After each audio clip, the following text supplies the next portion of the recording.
नमस्कार मैत्रिणींनो, मनीषाज फूड कॉर्नरमध्ये आपल्या सगळ्यांचं स्वागत आहे। आज आपण बघणार आहोत अंडा ग्रेव्ही। चल तर मम्मी करूया का रेसिपीला सुरुवात। चल तर दीदी, न वेळ घालवता आपण रेसिपीला सुरुवात करूया। इथे मी 8 अंडी शिजवून घेतलेले आहेत। तर आता आपण इथे बघूया वाटपसाठी लागणारं साहित्य। 2 चमचे किसलेलं खोबरं, 2 चमचे फुटाण्याची डाळ, 2 मिडियम साईजचे कांदे, 2 टोमॅटो, थोडीशी कोथिंबीर आणि अर्धा इंच आल्याचा तुकडा आणि 10 ते 12 लसणाच्या पाकळ्या। चला तर मग आता आपण लागणारे वाटपाचं साहित्य भाजून घेऊया। फुटाणा डाळ जराशी भाजून घेऊ। फुटाणा डाळ भाजून झालेले आहे, आपण काढून घेऊ। खोबरं सतत हलवत आपण तांबूस रंग येऊपर्यंत भाजून घेऊ।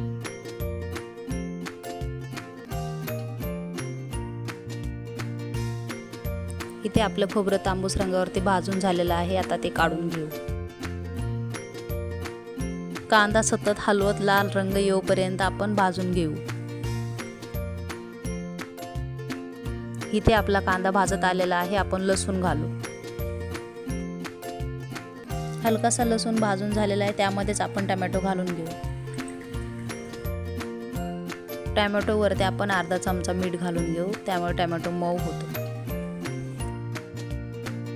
इथे आपलं सगळं साहित्य भाजून झालेलं आहे, ते आपण काढून घेऊ। इथे आपण मसाले भाजलेल्या तव्यावरती 2 चमचे तेल घालून घेऊ। इथे आपण अंड्यावरती 4 कट मारून घेणार आहोत, त्यामुळे अंड्यामध्ये मसाला पूर्णपणे मुरला जातो।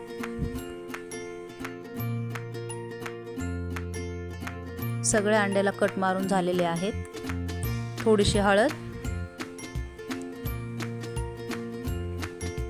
थोडंसं मीठ घालून आपण अंडी शालो फ्राय करून घेऊ।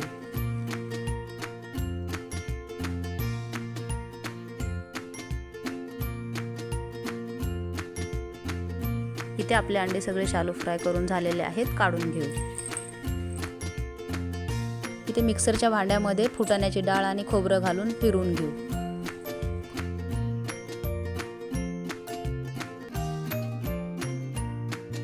आपण भाजून घेतलेले कांदा, टोमॅटो, लसूण आणि थोडीशी कोथिंबीर घालून मिक्सरला बारीक पेस्ट बनवून घेऊ। इथे तुम्ही बघू शकता आपली एकदम बारीक पेस्ट बनलेली आहे। याच्यामध्ये पाण्याचा वापर न करता आपण ही पेस्ट तयार केलेली आहे। इथे आपण कढईमध्ये 2 पळ्या तेल घालू। तेल चांगलं कडकडीत गरम झालेलं आहे, आता आपण त्याच्यामध्ये वाटप केलेलं घालू। वाटप चांगलं हलवत तेल सुटूपर्यंत भाजून घेऊ।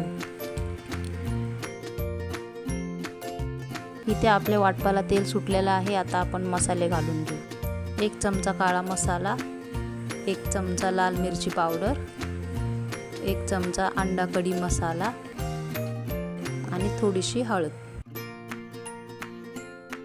इथे आपण सर्व मसाले मिक्स करून घेऊ। इथे आपण मसाले चांगले हलवत परतून घेऊ।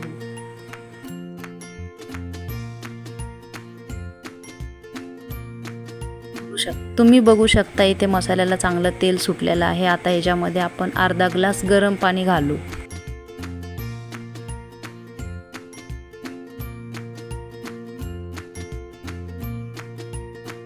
इथे आपण झाकण ठेवून 1 मिनिटाची वाफ काढून घेऊ। इथे तुम्ही बघू शकता ग्रेव्हीला चांगलं तेल सुटलेलं आहे। अशा पद्धतीने जर तुम्ही ग्रेव्हीला 1 वाफ काढून घेतला तर ग्रेव्हीला आणखी चव येते। तर मग आपली ग्रेव्ही शालो फ्राय केलेले अंडे घालण्यासाठी परफेक्ट तयार आहे।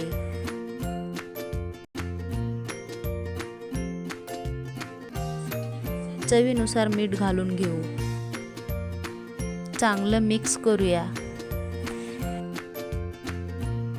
आता आपण भरपूर सारी कोथिंबीर घालून घेऊ। अशा प्रकारे आपली अंडा ग्रेव्ही तयार आहे।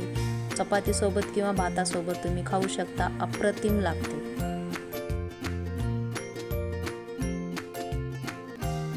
ही रेसिपी तुम्हाला कशी वाटली कमेंटमध्ये नक्की सांगा। व्हिडिओ आवडला असेल तर लाईक करा, शेअर करा।